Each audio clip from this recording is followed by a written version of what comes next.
Good evening. This is Lethal Sales coming to you from Zoom. Also, we are now hopefully live streaming this episode on Facebook. Next week, we hope to get it on LinkedIn. This is, as I said, this is Lethal Sales. I'm Rhonda. I get to introduce the show. And tonight we are speaking about the life lessons we have all learned, except for me, in the auto industry. So Larry, I'm sure you have some good ones. I do, and I really want to make sure I get everybody's thoughts in, so I'll be brief. Wait a minute. Larry, you're going to be brief? Well, brief is a relative term, and if you knew my relatives, you realize how out of touch with reality that is. Short. I have learned so much stuff from watching people do things wrong and right that it could be a 9-hour show. But let me just throw a couple at you. A guy taught me an unbelievably valuable lesson. A lot of guys, when they promote me, whether it's the Asotacon guys or my buddies Ian and Jeff or Don Graff, they always say the same thing. This guy actually answers his phone. Well, the roots of that might be I'm at the dealership. I don't own it yet. I'm just working there. And the GM is leaving. And the operator says, "You have a call, boss." And he says, "Tell him I left." And I thought, how stupid can you be? Maybe they want to buy 2 cars and the money's burning a hole in their pocket. They'll call somebody else. What if they have a small problem and instead of being a hero and solving it, you let it fester all night? Now, by tomorrow morning, they're so angry, no matter what you say, you can't chill them. So my first lesson was make yourself available. And I think that's an even more valuable life lesson now, because we're in a world where nobody knows how to use the phone as a tool. It's guys, if I told you how many times I answered the phone, Don Graff's been with me when I remember that time, Don, it was like 27 calls in 15 minutes. These people call me and they don't say anything because they don't expect you to answer. So my life lesson is you answer the phone as quick as you can. You return calls as quick as you can. My second one, I wrote an article a while back. I think it was an F&I one of those darn magazines, about being a closing junkie.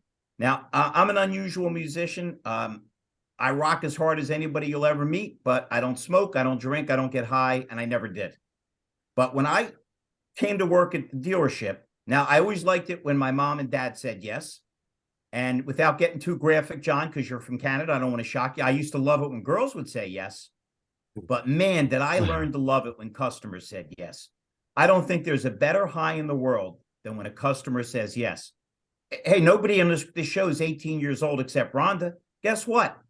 Even at this age, when they say yes, when they say they want to sign up, it's the greatest feeling. So understanding what a great high it is when people say yes, being a closing junkie, and understanding how ridiculous it is to not communicate with people and to make yourself available are the life lessons I learned. How about if we jump Peter Smith on, and then we'll just go right down the row? I'd love to hear everybody's opinions. Peter? Well, like you, we've been in the business together, not directly together, for many, many decades. I started in the 80s and was taught by some absolute incredible people about this great industry that we enjoy. You've mentioned it in multiple podcasts before about the Saturday morning meeting. And the Saturday morning meeting that I was accustomed to was held by a old British guy, and he started every single meeting the exact same line: meetings will continue until morale improves. It was from the bridge over the River Kwai. And if you thought about it, is okay, if you change your attitude, you wouldn't get beaten. So it was, let's come in positive, let's come in and work, let's come in and do everything possible that line would never be said. Now, the other thing that I learned in this business, aside from empathy being the most important facet of the business, is that it is math. It's statistics. And it's moving the needle one way or another, up, down, wherever it is, but the general statistic that works out everywhere that I see is the 12% slash 88% statistic. And that is basically seen almost in every equation that I ever look at. 12% closing ratio if you take every single lead that is out there, and that's going to be a good salesperson's conversion ratio. 88% is the benchmark for CSI. So it's either a small percentage or it's a large percentage, and we move that percentage whatever way it factors into being better for us as a dealer. That's the two things that I look at. Learn statistics and learn to change your work ethic to the positive. If you do so on both occasions, you'll be at the top of your class. That's awesome. Before I jump to my buddy John Latka, I just want to make two comments on that. I think the Saturday morning meetings that I used to attend were as dumb as at any union gathering in history, because what they used to do is beat us down, use language that would make a sailor jump into the sea and get eaten by a giant squid. And then when you were demoralized in a one-cell paramecium, they'd say, all right, go out and sell some cars. The other thing is, you are accurate with your 12%, but I never grasped that 12% because what I wanted to do was reach out to every person that I ever met, that I ever knew, use the bird dog system like a maniac, because we all know if you're doing repeat referral, you can get that percentage up to 70. So if you combine that with the fresh ups, you can blow those numbers out of the water. Mr. Latka, we welcome your input, my good and great friend. What life lesson have you learned from the car business? Well, one of the interesting things you talked about, Larry, was, picking up the phone. And I made a lot of money over the years when I was selling vehicles by simply picking up the phone. Now, when I started my business in terms of consulting and training and developing software and meeting with dealer principals, one of the first things I ask is, if I'm going to get into a long-term relationship with them, is, Mr. Dealer, what are communications like at your store? And my favorite answer was from a dealer who said, well, quite frankly, John, we don't talk about it much. Love that. That's perfect. That's hey, John, I once had a meeting with my managers, and I said, guys, I want you to be straight with me. I hate a yes man. And I swear to you, all 8 guys went, yeah, us too, boss. I said, that's not quite the reaction I was looking for. So I understand completely. The other thing I wanted to bring up, Larry, was trust. And it doesn't matter what industry you're in or what position you're in. Trust is a huge factor. My last position as a sales consultant before I ended up going into management at another dealership was that I experienced the big pencil. At this particular dealership, the accounting department and HR told me that no one in the history of the dealership made as much money as a salesperson as I did.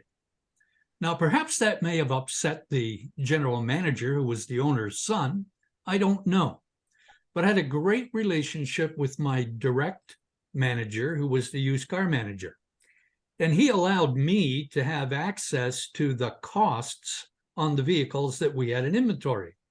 Because one of the things I wanted to study was, for example, the cost factors when it came to reconditioning a vehicle, because I did aspire to get into management.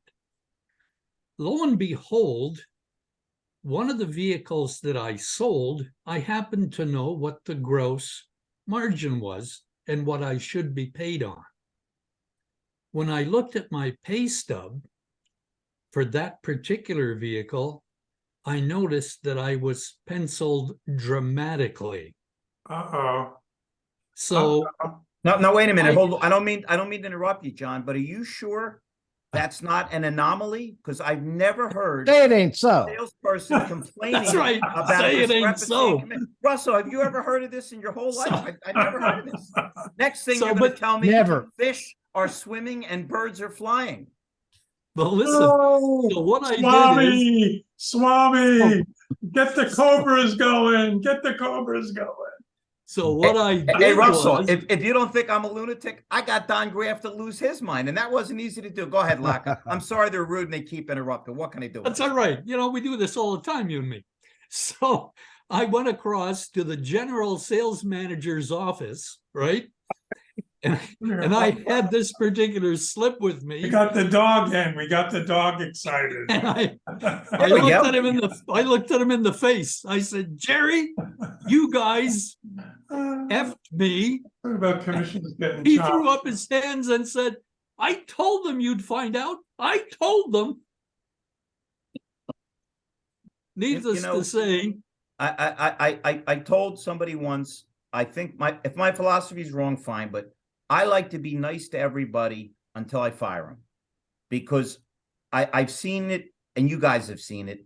You beat somebody's brains in, and then you put them back out there, and you think you straighten them out, and what you really did is you turned them against you, or you soured them, and you have no idea how much damage you're doing. And I don't know how well you guys know John Latka, and this is going to show my age. This guy's a gentleman and a scholar. I don't know anybody that doesn't like him or doesn't respect him. Why would you screw with him? But it just doesn't make any sense. John, those points are awesome. Is there anything else, my buddy, before we jump to the no, next at this guy? point, hey, listen, there's a lot of other people here that need to talk. So I'll just leave it up to them. Okay.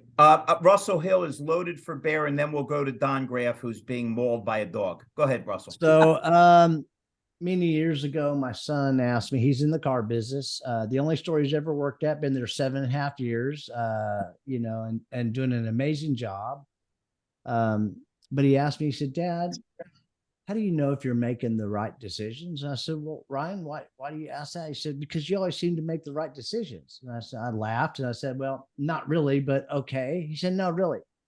Do you have some kind of formula? And I said, well, as a matter of fact, I do. I keep it pretty simple. He said, well, what is it? I said, well, every decision that everybody makes, we're surrounded by family and friends, social, church, employees, etc. Right? So every decision I make, if other people benefit and I benefit, then it's usually the right decision. If I benefit at the expense of those people, it's usually the wrong decision. Now, I had some very hard lessons in life because I grew up in automotive. Larry, all the things that you mentioned earlier, I did. I was very heavily involved in alcohol and drugs for many, many years in automotive, and I was a taker. I was a consumer. I thought that that's what made me happy. I didn't learn my lessons till later, but I consumed everything regarding people, places, and things.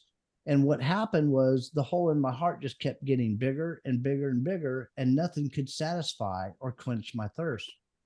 Well, I had an awakening, a spiritual burning bush type of thing. And I'd been in many different programs. None of them ever worked. And in this particular moment, in this particular time, it was a total surrender. I ceased fighting everybody and everything. And I realized that was a pivoting point in my life. And I quickly, right after that, met somebody, a mentor. And he said, Russell, are you willing to do the things that other people aren't willing to do so you can have them become the things that most people will never have and never become? There's a lot to that story, but it sent me on a trajectory. And to this day, almost 28 years, 9 months, and 20 days, I've been clean and sober. And my life is, when the odds were stacked against me, I shouldn't even be where I'm at today or alive. I realized that all those things outside can't fill that hole. Everything starts on the inside and manifests itself out. So my quest was, and I met and had the honor of working very closely and spending time with Zig Ziglar, just a phenomenal mentor in all of our lives. And so I realized that it's all about helping other people get what they want. And if you do that, you're going to get what you want. And so I realized that I love everybody, but I love them where they're at and move on down the road. If they cry that it's not my fault, I'm a victim, I don't listen to those people anymore. Now I will try to turn them around and send them on put them on a different trajectory, but I have to be really careful with my time, and I don't have time for that. I will spend very little time, and if I can't get them moving on, what is it you want and how can I help you get there? Then if the branches are bare, au contraire, I don't go there. Now there's a lot more to all that, but my life is very fulfilled today with three wonderful children, 4 grandchildren. They all live within 9.5 minutes of me. And this is my 3rd company. And this is the Rainmaker. This company I have is the one. I just keep showing up every day and giving it everything that I got. And I help as many people as I can along the way who want it. And the ones that don't, that's okay. No hard feelings. I love them where they're at. But people that have excuses and are blaming and are in a self-pity mode, honestly, I don't have time for them. I was like that. I understand that. But that's a little bit about my story and how I got here. So I did a 180 from how I conducted myself into the car business. And when I got a little hiatus while I was in some recovery stuff, the person that was in charge of the facility said, Russell, you don't need to get back into the car business. It's not conducive to what you're doing. And Okay. I didn't have a lot of alternatives, and I got back in the car business. And what I realized is that instead of working the customer in the desk and always wondering where I was at and how much money I was making, I stopped all of that. I genuinely focused on the guest and helping them achieve what they wanted. And I ended up making more money doing that with that philosophy than I did trying to work the desk and the customer thinking about nothing but me. And that's how I got here today. So we're back to the church, and we're back to once was lost, but now is found. Yes. So here's a guy that said, Not you the know church, what? but go ahead. Nah, listen. Church, synagogue, mosque, it is what it is. Whatever. You believe Exactly. in something, you have some Absolutely. kind of faith. You have some kind Absolutely. of faith in something. And the most important faith you got to have to start with is in yourself. That's right. You've got to believe that you can surpass and you can achieve and you can do. It's great. I want to interrupt you, Larry, and I want to say something about that. I always thought that hearing people talk about the challenges they had in life, whether it be drugs, alcohol, whatever it may be, and I realized that was never my problem. That was a symptom. The problem was right here and right here. And I aligned those two, and my life is completely transformed. Well, that's because you're 100% right. It's a lot of times people just want to anesthetize themselves from their insecurities and their fear and their pain. Exactly. So here you see the moral. Here is a man that turned his life around, beat addictions, is now on the straight and narrow, and then decided to tune into Larry's show every 7. Boy, it doesn't get any better than that, baby. Turn on the path to redemption. we got my buddy Durran Cage. Larry, that's penance. I don't think he's on a plane this time. Last time he started to talk, and the stewardess threw him in his seat. Durran, let's hear a life lesson, my brother, that you learned from the car business, and it's so good to see you, my friend. Oh man, after that, I mean, come on. I'm almost in tears. I'm pulling up to my picking up my daughter from ballet. Hold on. Awesome. Oh, I used to do that. Yeah. Wait a minute. You used to pick up Durran's daughter? This could be an interesting story now. Now we're rolling. Uh-oh. Oh, Yeah. Larry. Okay. I would say, Larry, my big awakening, very similar to that was just shared, but mine was on the side of being a tyrant as a leader, sales manager, if that makes sense. So what changed my life was the day that I was demanding in a sales meeting after I was holding a training, I was demanding that you better come in the next day with appointments or I'm going to fire, you're done, blah, blah, blah. I'm talking nasty words, though, not like how I talk now. Is really bad. Well, the owner, he heard me talking to the team and he was like, hey, Durran, can you come here real quick? Come to my office. And after that 2 hours of talking with him, I'll sum it up in this. And what he said was, number one, You are never to threaten or tell anybody you're going to fire them ever again until you've done everything possible to help them be successful. I'm talking about one-on-one, everything that you know to do. You TO them people yourself. You do everything you can. Then you come to me and you fire them. And he said, and the second thing, you can never tell people to respect you. He said that you never demand respect. That will be earned through your efforts of doing number one. Amen. And that, ladies and gentlemen, is how Cage Automotive was found. And that was that happened in 2012, 2013, when I first got the GSM job, and that thing went to my head.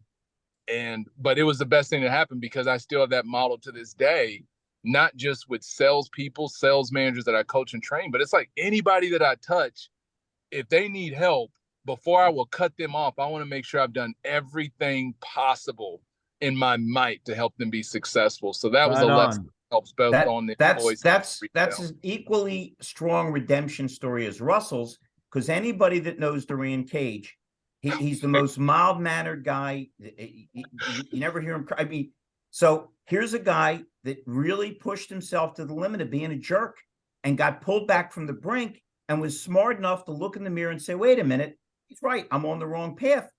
And if you didn't tell us that story, we would have never known it, because anybody that knows you describes, yeah, he's just a nice, friendly, upbeat, positive guy. So Larry, let me just jump in for a second there. Sure. I can really relate to both Russell and Durran's stories there, but one comes to mind that is very similar to Durran's. Is I got back into this industry because of the passing of my father, and I had to write his obituary. And when I wrote his obituary, it showed how great of a servant leader my dad was, and what kind of man he was. And then in doing so, I look back to my life and my accomplishments, and I had superseded my dad's by a long shot, but I couldn't ever expect anything to be written about me like I had to write about my dad. So I went and I got back into the car business in 1990, 2017. And in doing that, I took a local dealer to 4x its volume in 18 months. I also 6x its profitability. So when I left that company and I was recommended by the manufacturer to go to the largest dealership in the country as their new GSM, I said I'm a shoe-in for it. And when I talked to the GM who knew me, and we talked, and it was more of a familiar conversation, and I left and I said, you know what, I got that job. I left, and 2 days later, I get a call and said, we've decided to go elsewhere. I'm like, hold on. I had the manufacturer, I had the documented proof that I was successful, the team leadership, everything. And his comment to me was I used the term I too much. And rather than understanding that it was a team effort that drove the business, I turned around and said, yeah, I led a team. We did, instead of saying we did this, I got us to this number. Now, the truth of the matter is it was me that got us there, but it was the team that accomplished the effort. Right. And so the wording was wrong, but I understood at that point humility. And it is something that is lacking in this business because it's a business driven by ego. Yeah, well, and that's so self-defeating. It's frightening. Hey, Peter, I'm only cutting you off because somehow it's 7:32, and I want to get everybody's input on this. This is too important. Don Graff, give us a life lesson you learned. Everybody likes you and respects you. Tell us something that really turned you around, or made you think, or changed something demonstrably that affected your life and that you learned through this darn business. Wow, there are several big lessons. I guess So when I first got, I left New England. I was already a general manager at a Toyota store in Boston. My wife took a transfer back to New Jersey with Macy's. I'm like, what am I going to do back in New Jersey? I wound up with a prestige organization. I'm in a little Toyota store there.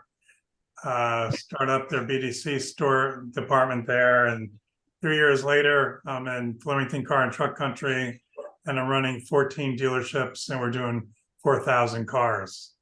I would say that was my life turning event.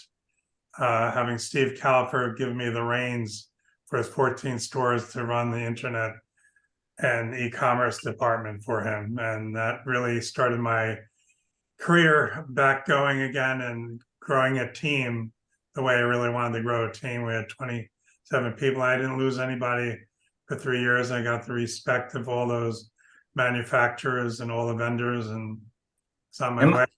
Hey, Don, am I imagining it, or is every lesson I'm hearing a lesson of redemption? So I guess one of the lessons that we're learning from the lessons is if you keep your head down and you keep pushing and you look inward rather than outward to blame the people around you and take some responsibility and accountability, any damn thing is possible. And boy, do I like that. I'm going to do Troy and then Mike. Troy, give us a life lesson you learned from the car business. And then, you know what? And let's get Joshua Taylor in here too. I can't wait to hear all you guys what the turning point was for you. Well, I'll say this: I've been compared to everybody else here. I'm a very much a newbie because I've only been in the auto space, six little over 6 years. So it's something, auto is new, but I think the one thing that I've learned and new, but just took a little bit longer to put it into action is that just ask people what you can do for them. Always have that mindset first and foremost when you're working with anybody, when you're meeting somebody new. And, when you have that thought process of what can I do for you and not how is this going to impact me in a great way? I always say if you add value to people's lives, the profits, whether they be financial or time or assistance or whatever, will come to you. It's like if you go looking for that, if that profit of whatever that, whatever that kind of profit might be, if that's what your ultimate goal is, it's always harder to get to that. Is if you just back off and understand that by helping people, by asking, what can I do for you?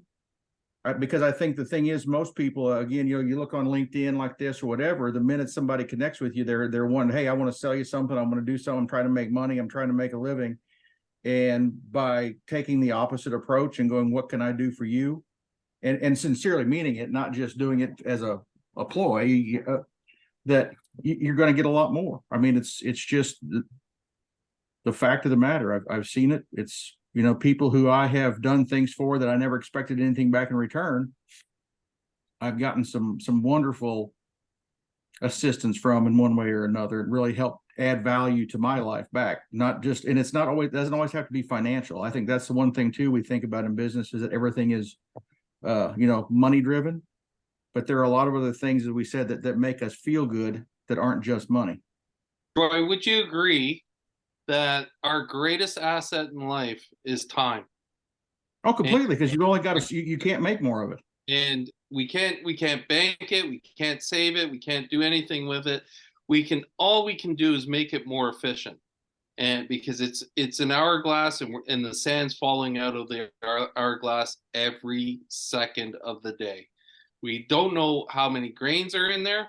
So if we can help people, provide them with solutions that make their lives easier, and we don't take as much of their time so they can enjoy themselves, it's a valuable thing that we can offer. And being part of a network like we are together, showing and sharing and giving opinions and that it's a phenomenal business that we're in. Yes. True. Mike Larkin, let's hear the life-changing event from you, my buddy. And listen, I'm so tired of you wearing that 10X hat. I'm going to send you a career changer's hat. It's about time. The ploy has worked. To bounce off, Peter, you ever hear timing is everything. And you know, you might have the greatest product in the world, but if the timing is wrong, if it doesn't matter if you stand on your head and you know, yell for the mountaintops. The timing is wrong, so move on. You know, educate them best as you can, add value to the best of your ability, and move on to the next one. And their timing might be right, but that's the 80-20 rule in life. Is 20% they're going to be ready, and 80% they're not going to be ready. So don't stop reaching out to people when you hear no, no, no, no, no. That's not 100%. Reach out for the extra 20%, and that's what we're doing every day. That's what we're instilling every single day. And again, timing is everything. So all right, let's that's awesome. Let's get Joshua Taylor and my buddy Jeff involved. Joshua, what's a life lesson you learned from the car business, my friend?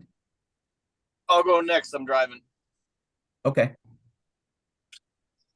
All right. He wants to go next. Jeff, you're up, my buddy. See, Yeah, so Mike Larkin was right. Timing is everything. My story and intro to the car business is a little bit different. In the late 90s, I was building a aftermarket internal department at AutoNation, and they asked me to become part of this pilot internet project that they were going to sell vehicles online.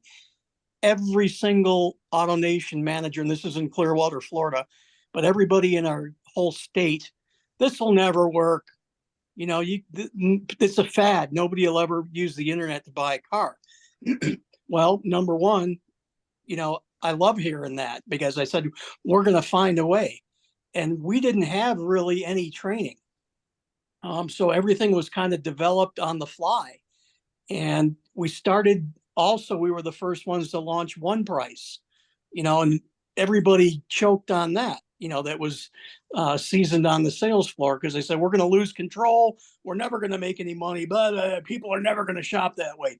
You know, so we said, well, we'll make it work. And so we operated different than the retail floor. And I like to say that in our case, we sat on the same side of the desk with the customer, and we showed them the invoice. And then we said, you know, here's the truck that you want with all the options. Oh, and by the way, if you join the Farmers Insurance Group, which is free, you get another $500 off, you know? And so there's a lot of things we could do differently. And we had a lot of free reign, but we also introduced team selling.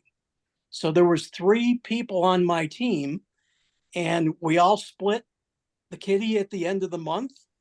And you know what? I could take a day off and relax, because I knew and I trusted my partners.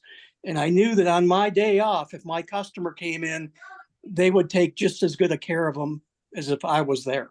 So that was kind of unique to the industry too. But, you know, to Mike's point, people that tell me, no, you can't do this, and you know what, this technology is not going to work and stuff. Fast forward 20 years. Now I'm using the technology that I learned back in the late 90s to go back to the car business and say, you know what, here's a perfected model of, you know, communication management. And it's all because I learned this stuff where people said, this is never going to work and you're never going to be successful at this. And obviously Huizinga had some idea that AutoNation online was going to be a pretty big hit. They've done all right.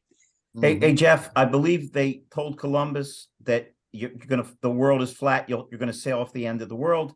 And I think they laughed at Reagan when he told Gorbachev to tear down that wall. My father said it beautifully. God bless those that wish me well, and all the rest can go to hell. If you don't want to help me, get out of my way. We got my buddy William Granado on. William, can you tell us a life lesson that you learned from this crazy business we're all engaged in? You know, I think it always just comes down to people. And I say this all the time, you know, the blessings that we receive relative to this business, at least in my experience, all the paychecks that I've ever deposited or cashed will come down to certainly the part of the process that we've instilled within our respective dealerships. But what got us there is the relationships that we've had with people, and the same way that the dealer operates on a level of high integrity to have his name on the building. If you operate in the same sense and have learned from the right people that what you do will come back to you, both good and bad, and be put on your plate, you just realize that if you really have a love for people, and at some point in your life, the love that you have for people in your 20s is going to be different than what you have in your 30s, than what you have in your 40s, and as you go and as you learn, right? So I think what this business has taught me and what I've taken away is love people, meet them where they are, but to the same degree, people are like seasons. In parts of the country where there's a 4-season weather environment, that sometimes helps to relationships as well. And someone may walk with you for a season, but I think for all of us that have been diligent and in this industry and love it, we do it for the people, and we do it for the relationships that will last a long time after this is done. And those relationships will take us within this industry, out of this industry, and for some of us back into this industry, right? So that's kind of my 2 cents on it. No, I like that. The richness of relationships, and I mean, what the hell else do we have on earth? It's how we connect with people. I don't mean to cut you, Larry, but relative to that, living in the moment is so important. And there's one thing that I do. See this watch right here? Yes, sir. This watch costs more than your car, right? No, this watch has a broken face. The reason that I wear it is, quite honestly, now we have time on our phones. But if we were to all live each day recognizing that tomorrow is not granted under any circumstance, and that every moment that we have matters, these things wouldn't matter as much. Doesn't matter what time it is. What are we doing right now? Exactly. Well said, William. Well said. The living in the moment is something that we learn in this business, because we live it as an instant gratification business, and that is unfortunate, but it's the reality. The other thing is we have to move this business back to a relationship business, because we're in the people business. We're not in a commodity business. We're in a people business. So we have to understand the long game of future customer value and lifetime customer value. And this is all about the statistics that I talked about earlier. We have to understand that, understand the math, understand the philosophy of how to capture that and move forward. And all the comments tonight are exactly that. Right on. Yes, Everybody we meet deserves a hug and a Snickers bar, every day. So let me get this right. We're going to have a bunch of fat people with a broken watch on the show. Russell, where did I go wrong here? We were rocking along pretty good here. What the hell happened here? Listen, the beautiful thing is, if we're open to the people around us, and we're always willing to learn, nothing can stop us. I had a guy that worked for me who tragically died. Same name as one of the greatest musicians that'll ever live, James Brown. We had a guy working for us named James Brown, and I'll never forget one night. We closed at 9. It was probably 10:15, and Russell, I was single, so this is not a sexy story, although it kind of got sexy a little bit. I had a hot date, and I go back there, and he's detailing, and he's making the car stand tall, and I'm like, James, you remember that honey that came? Yeah, she was beautiful, Mr. Feldman. Well, I got a date with her tonight. Can you go a little faster? And he looked me dead in the eye without a trace of irony and said, don't you want this car to look good for your customer? Russell, I swear to you, I picked up a rag and I started buffing the car with him. It's very easy to get caught up in what we're doing and forget. I love to say, I use the analogy all the time. Forgive me, gentlemen and lady. I always say, if you have a dog and you point, your dog never looks where you're pointing. He looks at your finger. It happens to us all the time. It happens to the best of us and the worst of us. We forget why we're here, what our purpose is, what we're trying to achieve. But the good news is, as evidenced by Russell, by Durran, by Peter Smith, by a lot of us, by myself, that we can get back on the right track as long as we understand that we're here for a limited period of time and we have to make it work. I just think it makes sense. Joshua, did you get freed up yet, my buddy? Yes, sir. Come on, Josh. Let's hear it, my buddy. A life lesson. A couple of things. Josh's first life lesson is pay your damn electric bill, because now apparently he's sitting in the dark. Hey, listen, I would help you, but the only thing I have to hawk is William Granada's watch, and it's the face is smashed. I'm sorry. I know that as soon as I walk in that house, I'm going to have a laundry list of things to do. So I'm going to stay out here in the truck for a little bit more and shoot the shit with you folks. So whoa. Hold on. Russell Hill came back from the brink of death. Durran Cage went from a bully to a sweetheart. And you're going to sit in the truck to avoid the honey-do list? Russell, I've completely lost control of this. I know. Go ahead, Josh. I'm sorry. It says some really great and intelligent things, and we talk about the infinite game. And Alex Hormozy has taken that one step further in understanding that success comes when you look at the game at a long enough timeline. My really pivotal point in the last couple of years is similar to Peter, where, reflecting after my grandfather's death, what's going on with my life? What am I doing with my life? What am I doing with my business? And how am I thinking about my business, and so on and so forth? And realizing that both of the most important men in my life lived their entire lives dedicating themselves to their community, and realizing that I've been trying to build a business. I've been trying to work. I've been trying to live about money and titles and things like, oh my goodness, money and titles and things like that, instead of living for my community. But the really big kicker there is realizing that a long enough timeline is an important message, because in 5 generations, you're not going to be remembered. Even to your closest, dearest family, your wife, your children, your children's children, your children's children's children, and so forth. And the reason why I say that is as so important is when we buried my grandfather about an hour and a half away from here, he was cremated, he was put in a box, he was put in a hole in the ground 6 feet down, and he was in the oldest cemetery within a 2-hour drive of here. And the reason why he was buried there is because his entire family, his entire male lineage is buried in that cemetery as far back as we can remember. And so far back, it's 5 generations in that cemetery. And the 5th generation back, you can't read what's inscribed on the cemetery plot. It is just a rock. And it's so far back that my father, who was avidly trying to find out who it is, doesn't know their names.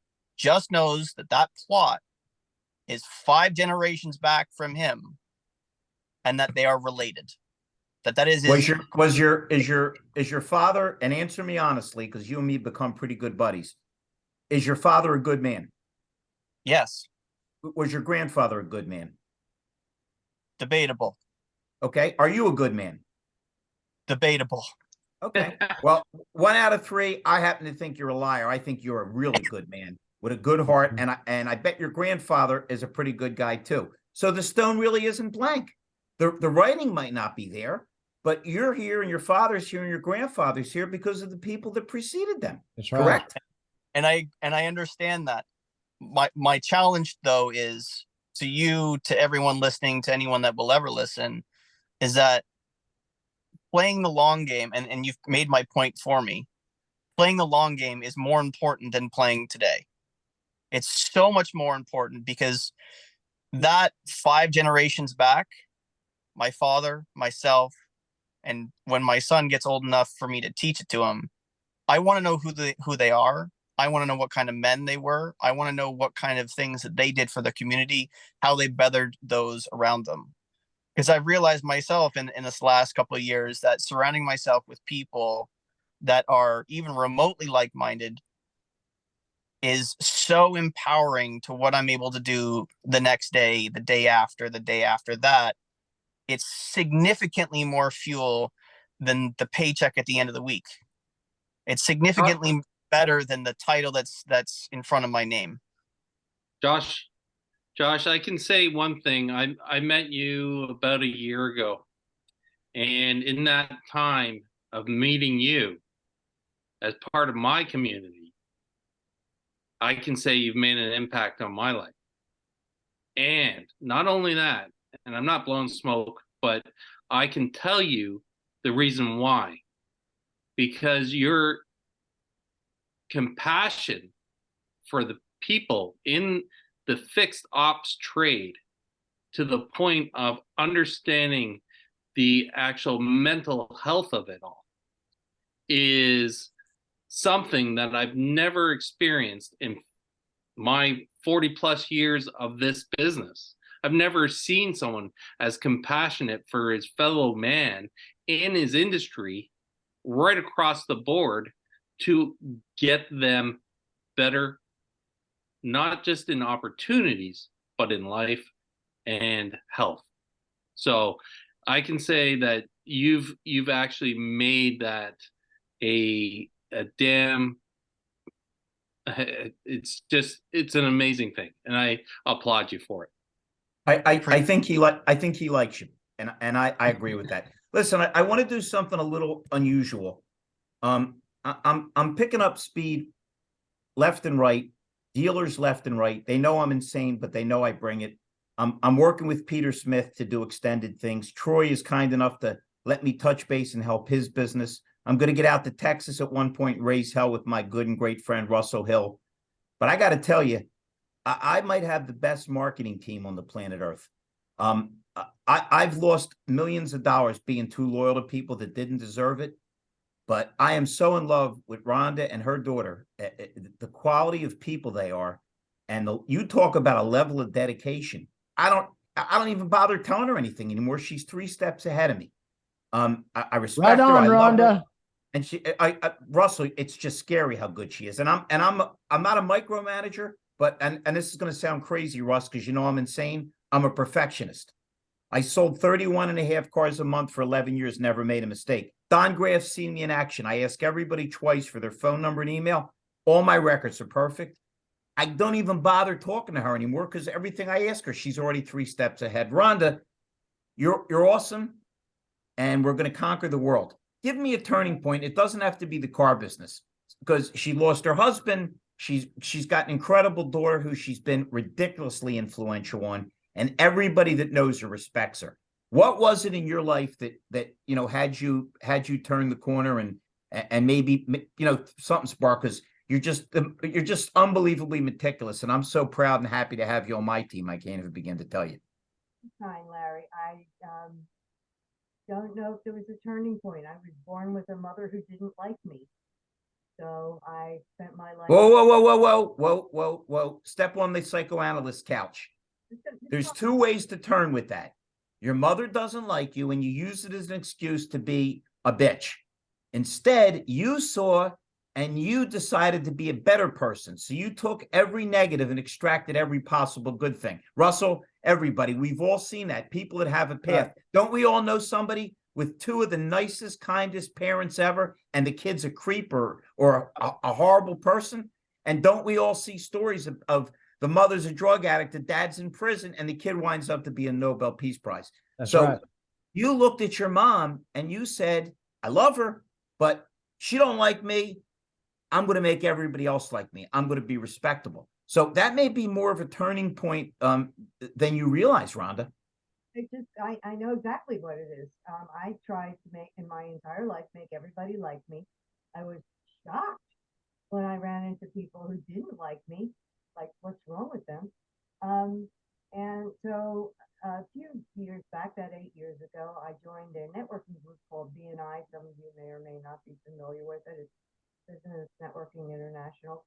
And they condensed their philosophy into two words, giver's gain, essentially. And, it's like no surprise to me. That's always worked for me. I over deliver, and I basically like people, for some people. And yes, that, and the fact that I come from a Holocaust family, survivor family, which also kind of colors your perception. You're glad you're alive. You look at people that complain and you realize what it is. Hey, Troy, how cool is this? Because Troy's in the musical field. We're right back to the Beatles, the end of Abbey Road. And then in Right the end, on, man. is equal to the love you make. Yeah.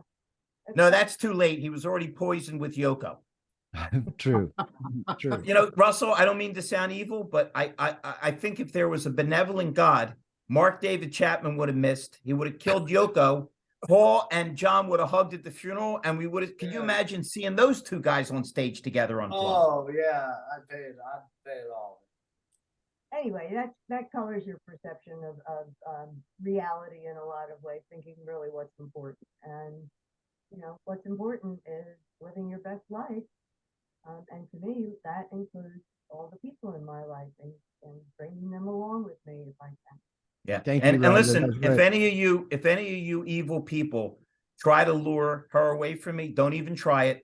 I put in writing that I will work her harder and pay her less than anybody. So don't even think about it, Russell. Don't be swiping my girl. And as everybody has their price, Larry. Very nice. Oh boy, put it right back on him, Rhonda. Love it. All right. I think we've reached out to everybody. I really wanted this show to take a different turn than some of the shows we've done and gather everybody's experiences. It just makes me feel a little closer to every one of you. Does anybody have any thoughts? Because it's 8 and I don't like to go too late. It's late at night. Just want to thank you all very much for being involved with us and jumping on this show. I didn't know Troy until I got to Dallas, and I didn't know Russell till he jumped on, and I just can't tell you how much I'm enjoying all your company and the fun, and I'm looking forward to doing business with every one of you. Does anyone have any thoughts or comments before we roll up? Yeah, I just want to say one thing, Larry. The courage displayed by a number of the people on the show today to share their stories and their growth is nothing but incredible. And I want to thank every one of you for doing so, because it's not, this business is not about all glamour and glitz and glam and the bright lights. It's about hardships that we all can go through and challenges, and sharing that and the life stories we learned from it has been truly impactful.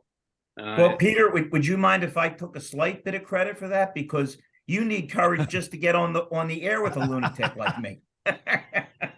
I love it. It's part of my penance.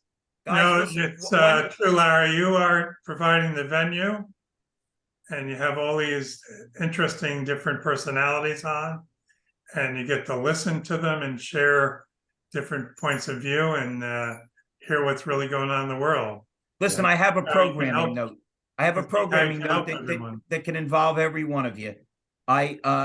7 o'clock is a prime time, because like tonight I trained in where the hell am I? In Milford, Connecticut, but I'm always free. I'm not on a plane, travel days. But next Wednesday I'm going to be at a SodaCon. So instead of having it at 7 p.m., we're going to hold it at 12 noon. If any of you are at a SodaCon, come over. You'll look over my shoulder. We'll have a dynamite presentation from there. And whoever's there, as always, I'm looking forward to shaking your hand, hanging with you, doing some stuff with you. So next week will be 12 o'clock. We've got some great topics coming up that Peter suggested. And all we want to do is move forward. But trust me when I tell you, without any cynicism, we treasure every one of your relationships. We love the input that you're bringing. If anybody has any thoughts for ideas, titles, subjects, bring them on. I really want to build a little community out of this and have some fun, and we're very appreciative. Anybody have anything else? I want to say you look younger, Larry. Go ahead. Wait, not everybody at once. Go ahead. Who wants to go first? I lied. We're not streaming on Facebook in the spirit of transparency. So let me get this right. I praise you. Russell makes you a better offer and you're leaving me, and then you didn't even tape the damn show.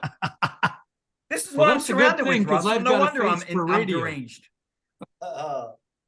Okay, don't worry about that. You know what? We're going to be just as good next week, and the week after that will be better. Does anybody have any other thoughts other than it was just such a pleasure to have you all here and to share your Sounds good. experiences? It was an honor. It was an honor. I just want to say, let's keep building bridges because we don't know who we're going to meet on the other side. Listen, I got a better one. fun. I got a better one. Rhonda, I need one more minute because I still think I'm the funniest guy in the car business. And I don't remember the last time I told a joke on this program. And I'm going to clean it up so you don't put any money in the swear jar. Okay. It's a classroom in the Midwest.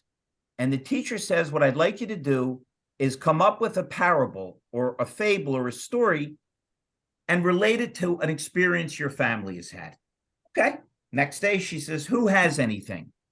And little Jenny raises her hand and she says, teacher, I have one. She says, okay, go ahead. She said, we heard that there was a guy paying big money in town, big money for chickens. And you know how smart my dad is. He measured out how many do we have, and we actually borrowed some money against her for the new barn. Well, long story short, we didn't have it as many, as many chickens as we thought we could. She says, gosh, I'm so sorry to hear that. I hope everybody's okay. What's the moral of your story? Don't count your chickens before they're hatched. She says, that's exactly what I was looking for. Does anybody else have something? John stands up. He says, I have one. The same guy that was paying big money for chickens was paying crazy money for eggs. My dad got so excited. We loaded up the truck like you've never seen in your life, rushed into town, and a deer ran across the road. And my dad swerved. We lost half the eggs. She says, I'm so sorry. I hope your family's okay. What's the moral of your story? Don't put all your eggs in one basket. She says, I'm so proud of every one of you. Anybody else? Little Joey, Italian kid, stands up. He goes, yeah, I got one. I want to tell you about my Uncle Joey, who I'm named for. She says, sure, go ahead. She says, Uncle Joey was in Vietnam and his helicopter got shot down. And on the way down, he drank 2 bottles of Jack Daniels, grabbed a machine gun in each hand, went down the hill and killed 90 of those gooks. The teacher said, that's the worst story I've ever heard in my life. What's the moral of that story? Don't screw with Uncle Joey when he's been drinking. I just thought we needed a joke. Too much redemption and soul saving. Stay healthy. If you're at a SodaCon, stop in. If you're not at a SodaCon and you have time, I know it's the middle of the day, 12 noon, pop in. We love you. We appreciate you.